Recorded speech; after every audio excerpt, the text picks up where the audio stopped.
over the water. Soon now, we will meet them, face to face. I am resolved in the midst and heat of the battle to live or die amongst you all!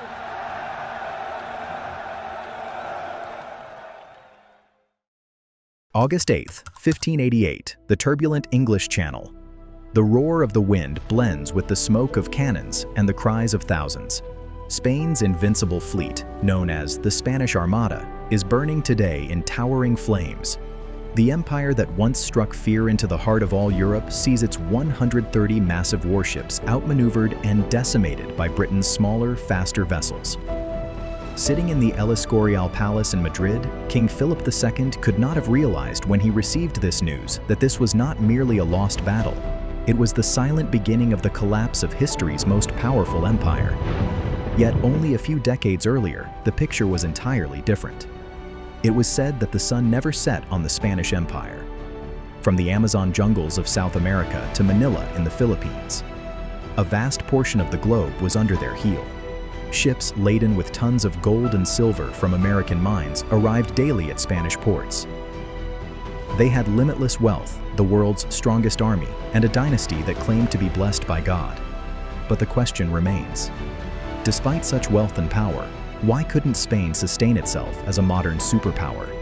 How did endless gold and silver become a curse for their economy? Why did their massive army ultimately become the cause of their destruction? And how did poor leadership and religious dogmatism relegate a potential superpower to the pages of history merely as a former empire? Today, we will try to uncover the reasons behind Spain's glorious rise and tragic fall from start to finish.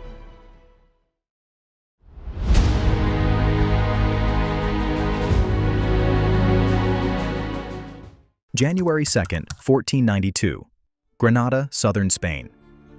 Piercing the winter morning mist, a silver cross and the royal flag of Castile were slowly raised atop the highest tower of the Alhambra Palace, the Torre de la Vela. Below, thousands of Spanish soldiers erupted in thunderous cheers. The long and bloody struggle, lasting nearly 800 years, known in history as the Reconquista, saw its final conclusion today. The last Muslim Nasrid dynasty fell from the Iberian Peninsula. Boabdil, the last Sultan of Granada, bid a tearful farewell to his beloved palace and handed the keys to Spain's two powerful rulers, King Ferdinand and Queen Isabella.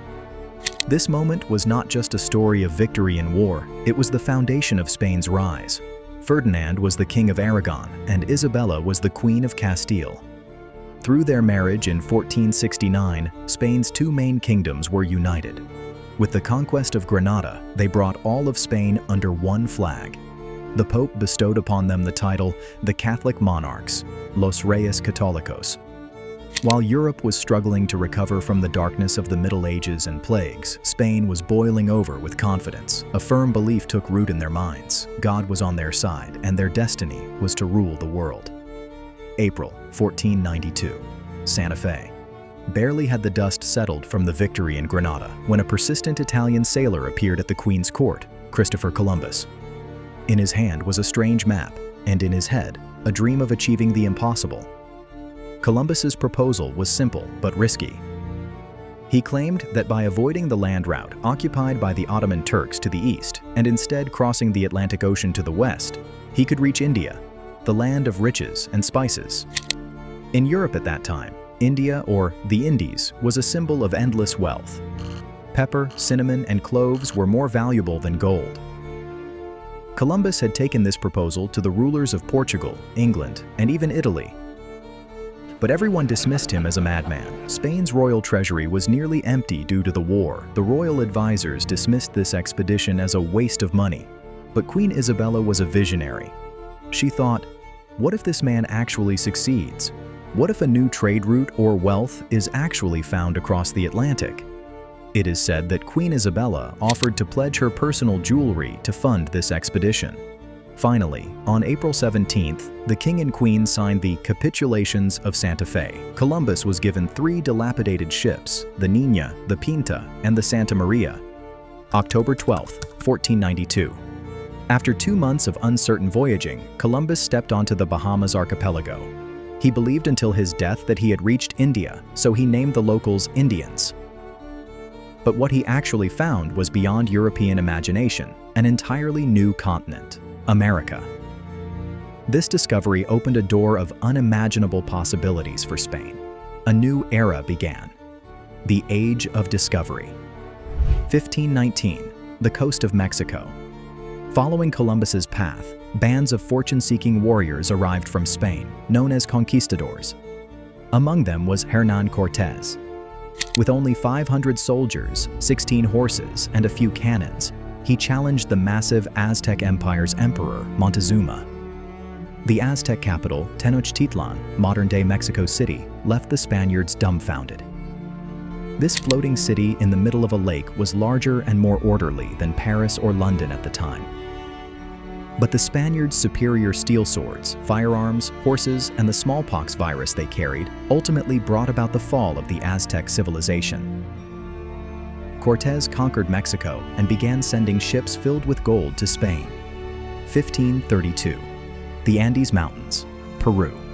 While the Aztec Empire lay in ruins in the north, another conquistador, Francisco Pizarro, raided the Inca Empire in the south. With only 168 Spanish soldiers, he faced the Inca Emperor Atahualpa's massive army of 80,000. The cunning Pizarro captured Atahualpa under the guise of negotiation.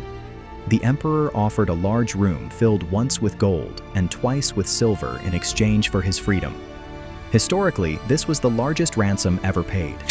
The Incas kept their word, but Pizarro did not. After securing the gold, he ruthlessly executed the Inca emperor.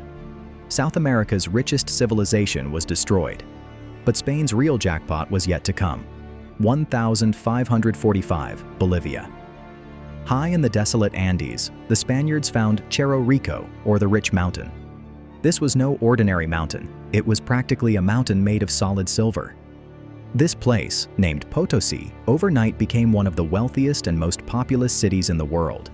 It is said that so much silver was taken from Potosi to Spain that a bridge could have been built across the Atlantic Ocean from America to Spain using that silver. Spanish galleons regularly crossed the Atlantic to dock at the port of Seville. Tons of silver bars, gold chests, emeralds, and pearls were unloaded from every ship. By the mid-16th century, about 60 to 80% of the precious metals used in world trade were coming from these Spanish colonies. This unimaginable wealth turned Spain into a European superpower overnight. Festivities reigned in the Madrid palace. The Spanish currency, the piece of 8, became the world's first international currency, much like today's US dollar. The Spaniards firmly believed they were God's chosen people. No one could defeat them. They thought their source of wealth was infinite. But what they failed to understand was, gold and silver dug from mines are not true wealth. They are merely mediums of exchange. This mountain of easy wealth gradually made the Spanish people averse to work. Farmers left their plows. Artisans dropped their looms. Everyone dreamed only of sailing to America and becoming rich overnight. The seed of the dream planted in 1492 through the victory of Granada and Columbus's journey had turned into a massive tree within decades. But an invisible rot had begun to set into its roots. Spain's meteoric rise was as dramatic as its long-term effects were devastating, because history teaches us, wealth gained without labor never comes as a blessing.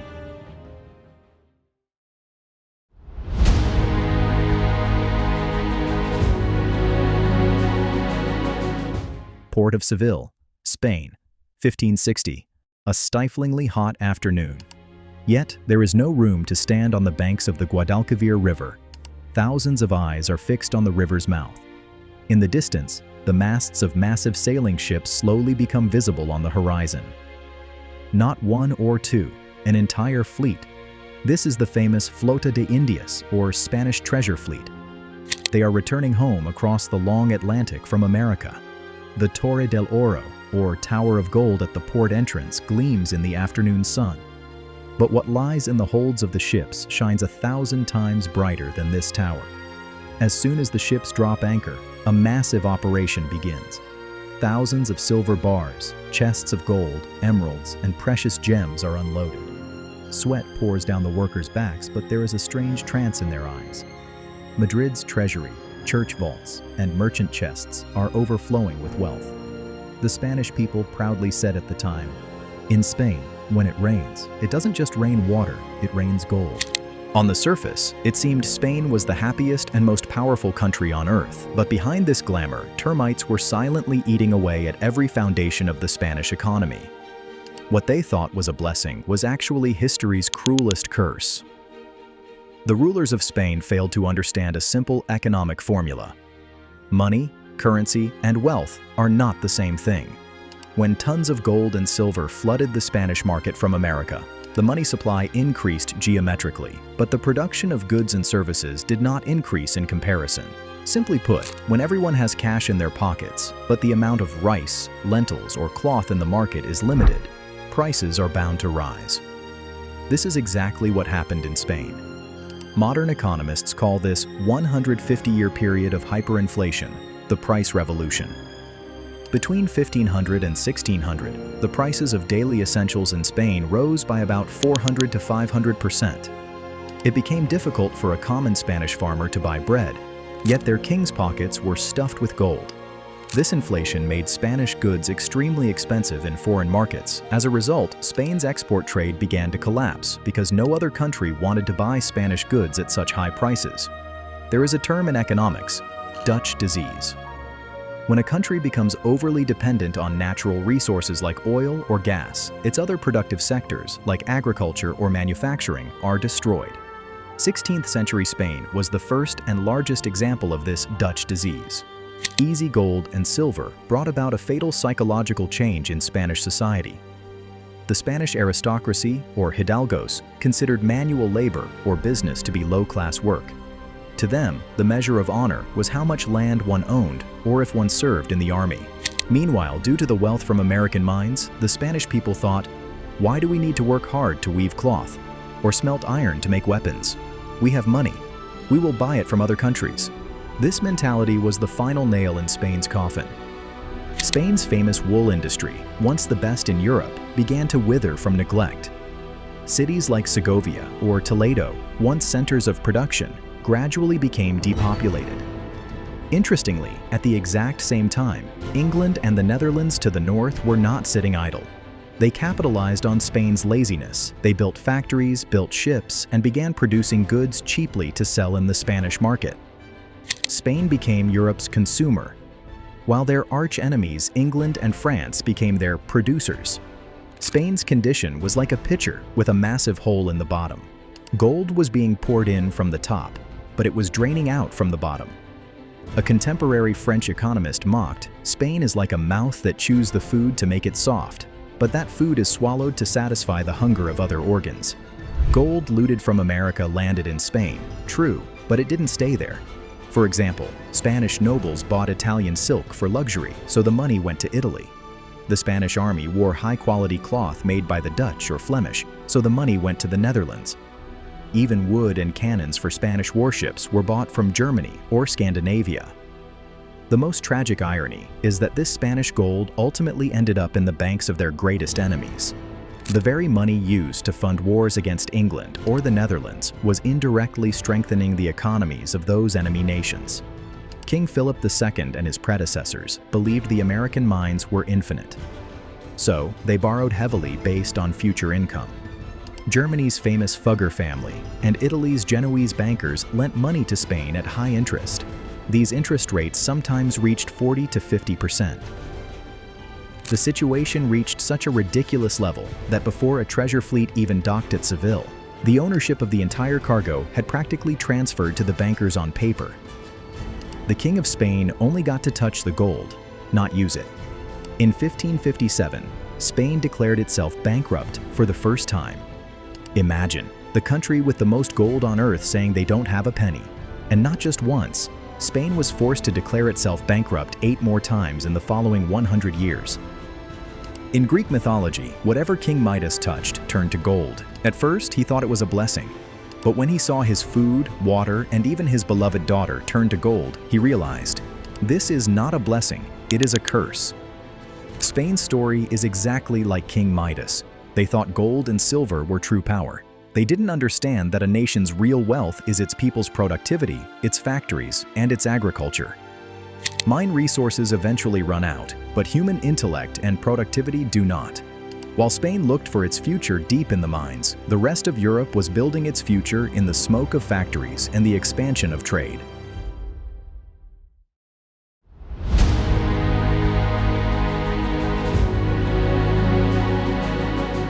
El Escorial Palace, Madrid, 1580. It is late at night. The heavy sound of guards' boots echoes in the stone corridors of the vast palace. But in a small room deep inside, a light still burns. A frail man sits there in the flickering candlelight. A mountain of papers and maps sits on the table. There are dark circles under his eyes.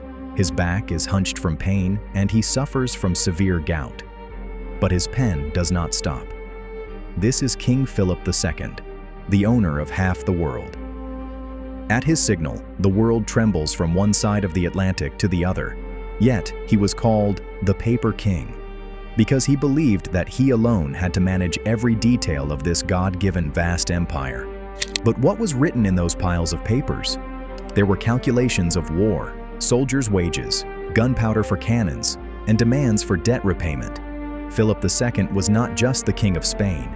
He considered himself the defender of the faith, Catholicism, and this single title or belief dragged Spain into the quicksand of endless war. A war that had no end, only destruction. Spain's misfortune was its geographic and political position.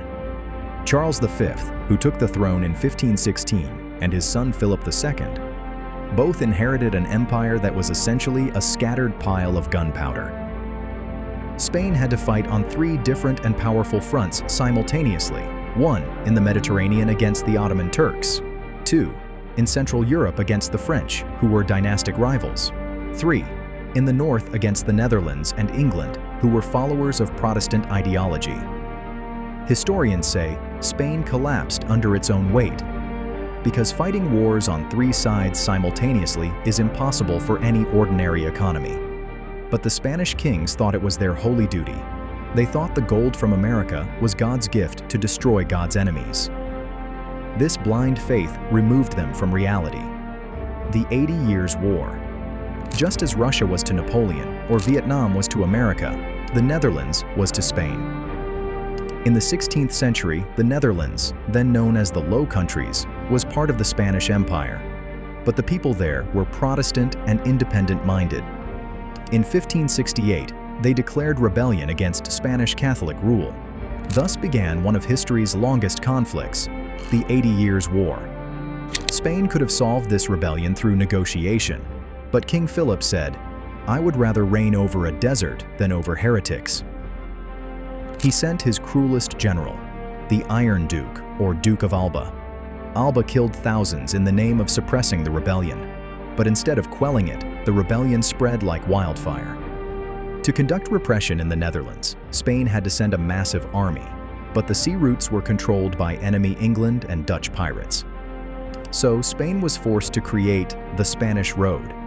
Thousands of soldiers walked this 1,000-kilometer route, stretching from Italy over the Alps, through Germany to the Netherlands. The logistical cost of this long journey was unimaginable. For every soldier, every horse, and every cannonball, Spain had to spend heaps of gold coins. This war in the Netherlands became a black hole for the Spanish treasury, sucking up all the wealth brought from America. War means cash. And while Spain had gold, it didn't always arrive on time. Treasure fleets were often delayed by Atlantic storms or pirates.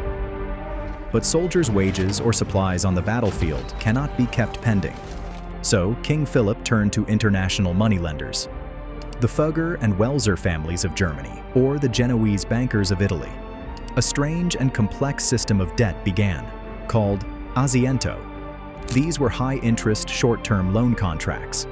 The king would say, "I will pay you back as soon as the next treasure fleet docks," but often the fleet was delayed, or the cargo was less than the debt. Then, to pay off old debt, the king would take new loans at even higher interest. In economics, this is called a debt rollover. By the 1560s, about 2/3 of Spain's national budget was spent just paying interest on debts. meaning no money was left for roads, schools, or development. The tax money of common Spaniards and the blood-stained gold of America all went into the vaults of German and Italian bankers. The most horrific form of this toxic debt cycle was seen in 1576. The Spanish treasury was so empty that soldiers fighting in the Netherlands could not be paid. Day after day, month after month, unpaid, hungry soldiers lost their patience. They committed an unthinkable act. November 4th, 1576. Unpaid Spanish soldiers stormed the Netherlands' most prosperous city, Antwerp. This was no battle. It was one-sided looting and massacre. Historically, this is infamous as the Spanish Fury. In this three-day rampage, about 7,000 citizens were killed and thousands of homes were burned. Yet Antwerp was a commercial city of the Spanish Empire itself. This event was suicidal for Spain. Because of this destruction, Antwerp lost its commercial importance, and Amsterdam rose as Europe's new economic capital. Spain had shot itself in the foot. The world's richest emperor, Charles V, left a massive debt in the treasury upon his death. His son Philip II was forced to declare Spain bankrupt 4 times during his reign, in 1557, 1575, 1596, and 1607. State bankruptcy meant the king would call the lenders and say, "I have no money, I cannot repay your loan, do what you can." This might have given the king temporary relief, but in the long run, Spain's credibility or credit rating crumbled to dust. The next time they went for a loan, bankers raised interest rates even higher. Spain thought they were soldiers of God, so defeat was impossible. But they forgot that the resources for war come from the earth, not from the sky. In his final days, lying in bed at El Escorial, King Philip perhaps wondered, where did all the Inca gold go? Where did the silver mountains of Potosi vanish? The answer was simple. That gold had burned as gunpowder in the muddy battlefields of Flanders or accumulated in the cold vaults of the Fugger Bank. Spain had merely acted as a carrier or porter transporting that gold. It never became the owner. And when the treasury was empty, soldiers rebellious, and lenders knocking at the door, precisely then, another darkness began to consume Spanish society from within. That was religious dogmatism and the exile of talent.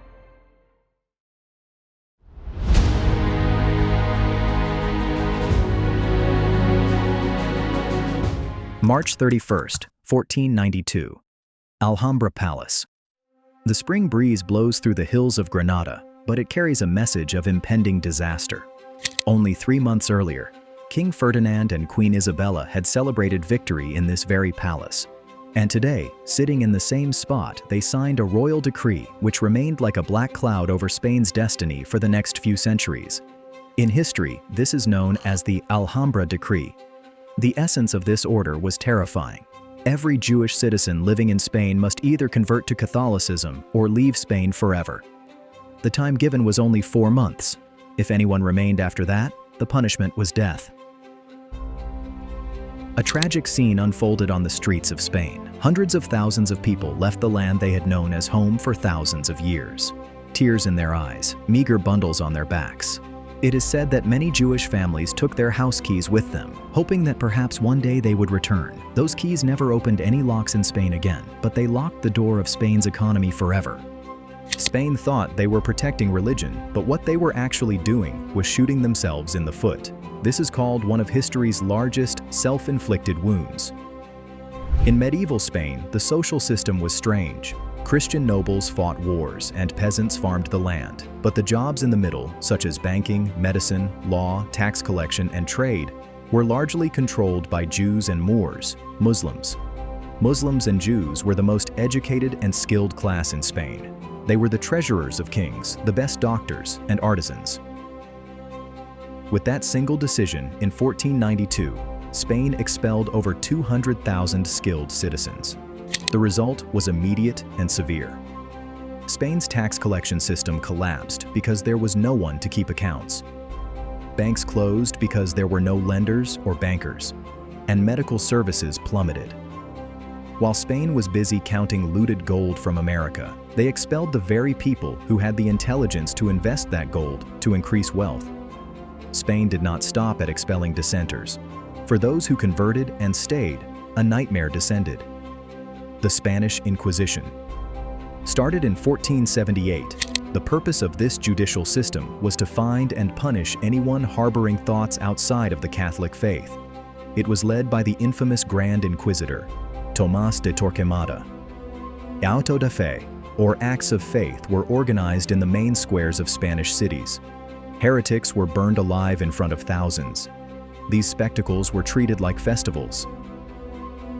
This reign of terror completely paralyzed the mindset of the Spanish people. People were afraid to think. Speaking about any new scientific theory or philosophy meant catching the eye of the Inquisition. When Galileo or Copernicus were unveiling new horizons of science in Europe, the Spanish Inquisition was busy burning books. Any foreign book was banned in Spain. Science was viewed with suspicion.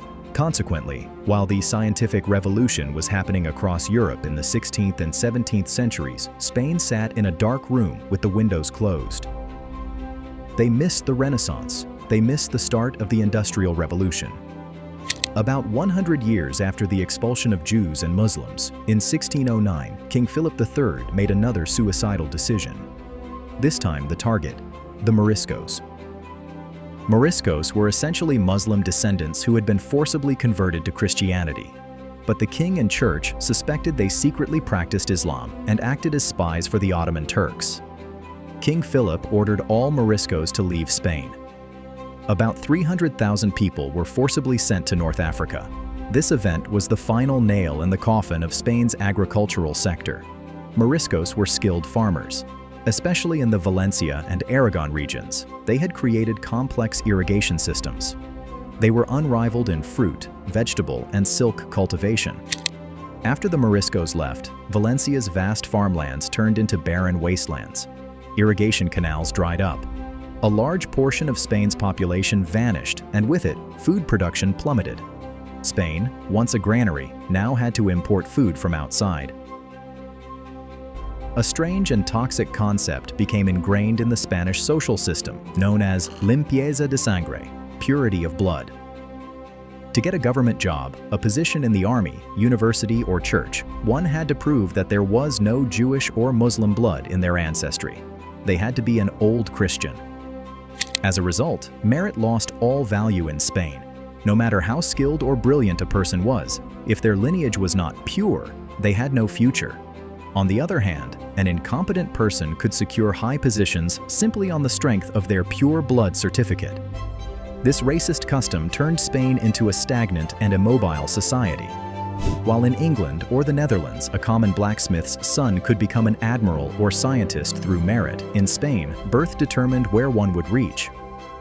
Where did these thousands of talented people expelled from Spain go? They didn't vanish into thin air. They took refuge in Spain's enemy countries, the Netherlands, England, and the Ottoman Empire. In Amsterdam and London, they built modern banking systems. They took with them the secret maps of Spain's trade routes and business networks.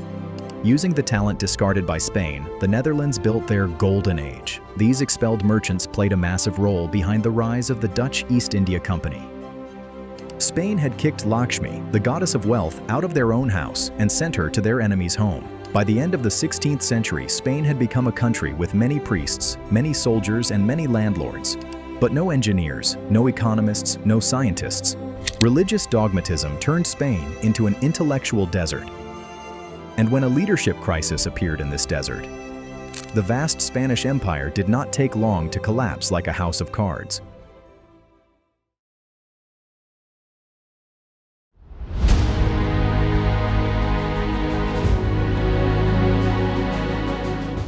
November 1st, 1700. Madrid. The windows of the Royal Alcazar Palace are covered with heavy curtains. Inside, the silence of death prevails. A 39-year-old man lies on the bed, but he looks like an 80-year-old elder. His hair has fallen out. He has no teeth. His legs are swollen with fluid. He is so weak, he lacks the strength to lift his own head. This is none other than Spain's King Charles II. Known to the Spanish people as El Hechizado, or the Bewitched. Ambassadors from Europe's major powers stand at his bedside. There is no grief in their eyes, only greed. They wait, like vultures, for the king's last breath. Because this king has no children. With his death, the deadly scramble to partition the vast Spanish Empire will begin. At exactly 11 a.m., the king died, and with his death, the sun of the Habsburg dynasty set after 200 years. The empire that once stretched from the Atlantic to the Pacific collapsed just like the weak body of this sick man. But why did this happen? Why did the world's most powerful dynasty end so tragically? The answer lies in their blood.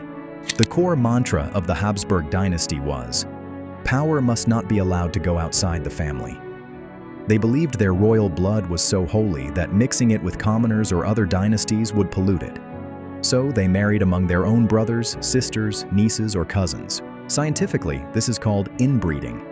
Between 1516 and 1700, in these 184 years, out of 11 marriages in the Spanish royal family, 9 were between uncles and nieces or first cousins.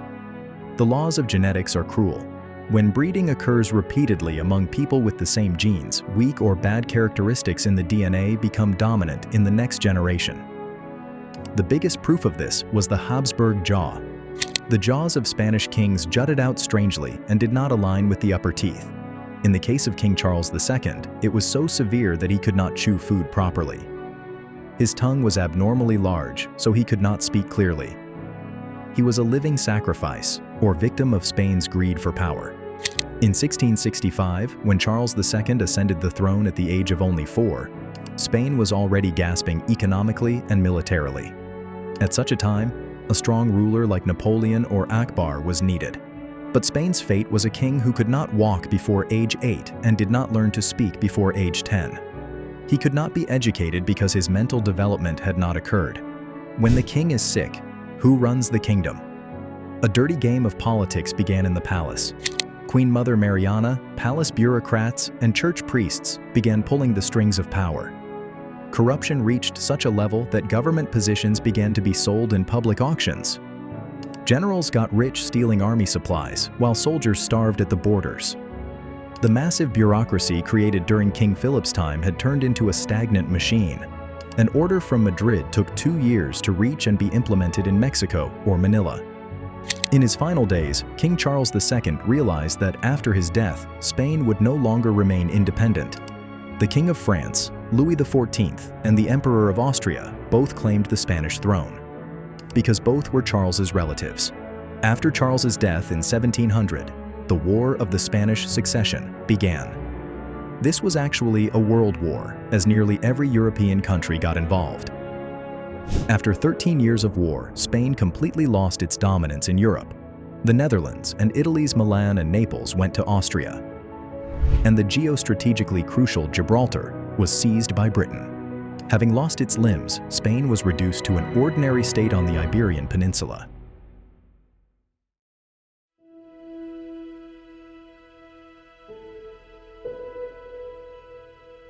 We began our inquiry with, why couldn't Spain be a superpower? Endless gold from America made them lazy instead of hardworking. They relied on imports rather than production. Endless wars in the name of protecting religion emptied their treasury and trapped them in a web of debt. Fear of the expulsion of Jews and Muslims and the Inquisition stopped scientific practice, leaving them devoid of talent. And finally, in the name of maintaining genetic purity, they gave birth to incompetent and weak leadership. In the 18th and 19th centuries, when Britain or France emerged as modern superpowers on the world stage through the Industrial Revolution, Spain lay clutching the memories of its glorious past. They had history, they had tradition, but they had no future. This history of Spain is a warning for any modern superpower. Wealth or military power is not permanent, unless accompanied by a sustainable economy, a science-minded society, and competent leadership. The sun truly did not set on the Spanish Empire once, but due to their own mistakes, that sun eventually set, and it never rose in the eastern sky again.